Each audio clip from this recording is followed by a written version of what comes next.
Hello, what is up mga ma'am, sir, ma'am? Ako po si Ralph C. Fry, isang visual artist from Manila. And today we are going to unbox and review the Batman statue high quality knock-off figure. Ayan, so ito yung box niya, medyo malaki. Nakalagay Batman. Walang brand eh. Walang brand to mga ma'am, sir. Bootleg to mga ma'am, sir. Fake siya. Pero ang ganda nung quality nung gawa nila. Magaganda na yung gawa ng mga ano ngayon. Ng mga companies ngayon. Yan. Teka lang ah. Yung clamshell nung Batman, sobrang sira na sa loob. Pero secured naman yung item, wala naman damages. So meron tayong 4 items, 1, 2, 3, 4. First, yung base. Ito yung base niya. Teka lang ah. Sukatin natin. Laki ng base, saka medyo mabigat. Base niya ay around 6.5 inches na yung diameter. Laki. Tapos meron siyang pegs para pwedeng tumayo si Batman. Si Batman mismo, yung body niya pa lang to. 11 inches. So 1/6 scale to. Tapos pag pinasok yung ulo. Yung cape kasi, medyo mahirap lang siyang ilagay dito. Yan. Pero ipupush down nyo lang. Siguro gamit tayo ng heater mamaya. Ng blower. Para itong peg na to pumasok talaga. Para maging fit. Para maging flush. Kasi kung hindi magiging fit, merong gap dito sa kanyang neck. Hindi maganda tingnan.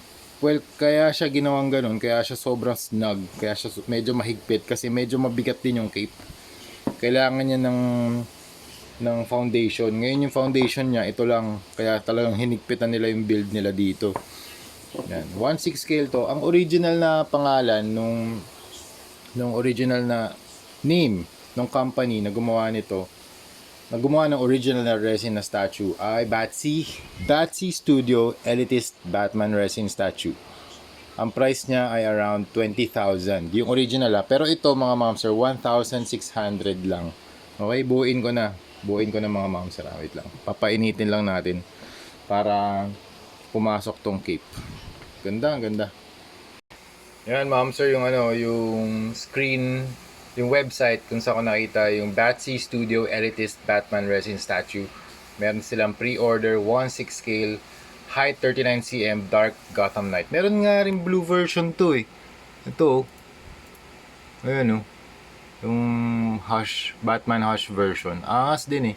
Pero ito muna yung ano natin, gagawin natin. Pwede naman natin siya i-customize ng blue cowl and cape with yellow pouches and blue brief and yung mga gauntlets niya. Yan, custom natin yan soon. Pero dito muna tayo sa black version. Angas din ng black version eh. Classic Batman. Yan, wala akong idea tungkol dito sa Batsy Studio Elitist Batman Resin, kundi itong page lang na to kasi ang nagpost sa kanya Gold Jinbao for $354. Tapos yan, galing siya sa Danyang, China. Yan, pero nakakuha tayo ng replica nito mga ma'am sir. Ang angas nito. Grabe, tinan nyo. Ang tangkad. Size comparison muna. Ito yung Marvel Legends na 6-inch na action figure. 6 inches yan or 1/12 scale. Ito naman 12 inches or 1/6 scale. 12 inches nga ba to? More than pa nga eh. Kasi meron siyang kauli. Siguro mga 12.5 inches si Batman. Tapos ito naman, size comparison with McFarlane Toys na Grim Knight. Ayan. 7 inches tall si Grim Knight. Tapos 12.5 inches tall naman si Batman statue. Alright, start tayo sa review natin mga ma'am sir. This only cost around 1,600 pesos mga ma'am sir. Kung meron kayong mahanap nito and meron kayong extra budget tapos gusto nyo i-try na bumili ng mga bootleg ng mga statues, pero grabe yung value na pinoprovide nito kasi sobrang laki niya and bagay na bagay din kung nagko-collect kayo ng mga Batman na statues or action figures. Yan, ito yung full shot niya. Tsaka mabigat din siya mga ma'am sir, mabigat siya. Okay, let's start with the head. Very pointed na ears. Ingat kayo dito mga ma'am sir. Very nice looking cowl, very sharp nose. Ganda ng deep na socket dito for a more menacing look sa Batman. And then you have the cut dito sa kanyang cheeks, down to the face, the side of the face. Meron din siyang facial hair, and then also have the lips, and then yung chin niya, meron din siyang beard dito around the chin, tsaka dito sa below the nose. Very very cool looking Batman face sculpt. May mga fitting issues lang to mga ma'am sir dito sa likod. Pero tingin ko magagawa naman yung fitting. Malalapat naman natin to just by heating yung mga sections. Tapos ididiin pa natin yung plastic against dito sa body. Hindi ko lang muna madiin ngayon kasi kailangan ko pa siya baklasin for customization purposes. And then you have the cape. Very very large cape. Look at that. Very dynamic. Ang daming folds. Meron siyang mga cuts dito or mga sharp edges din. Be very careful with this kasi baka matusok kayo. Pero grabe ang ganda ng cape design. Very dynamic. Parang merong wind na nagbabrush against the body ni Batman. Sa body ni Batman. Tapos nagfo-flow yung cape niya along with the wind. Super super nice. Look at that sa likod, grabe. Yan.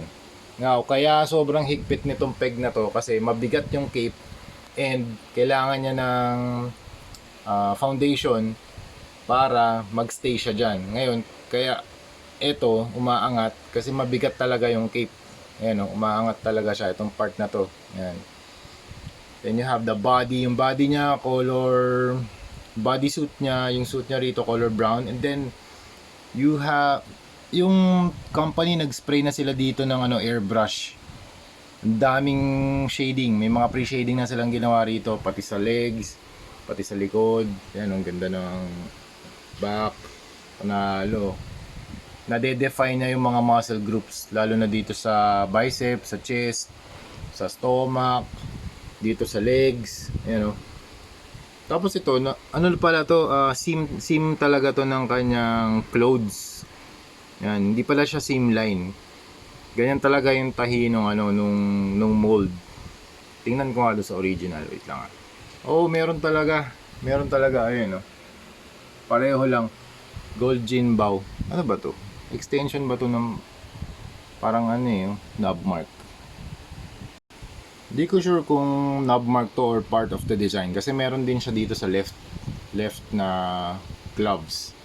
So yan, yung gloves niya meron din siyang mga sharp edges dito sa gauntlet niya.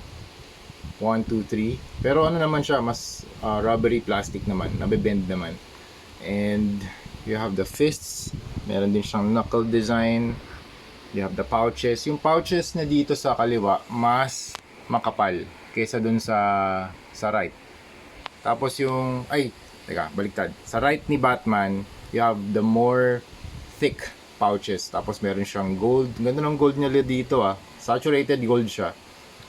Gold na buckles or buckles. Tapos yung strap niya kulay black. Tapos dito you have the belt buckle na golden.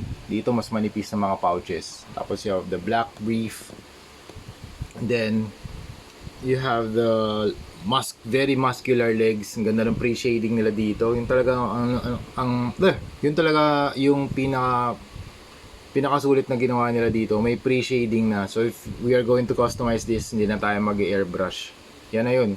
Ito na yung gagawin natin base color.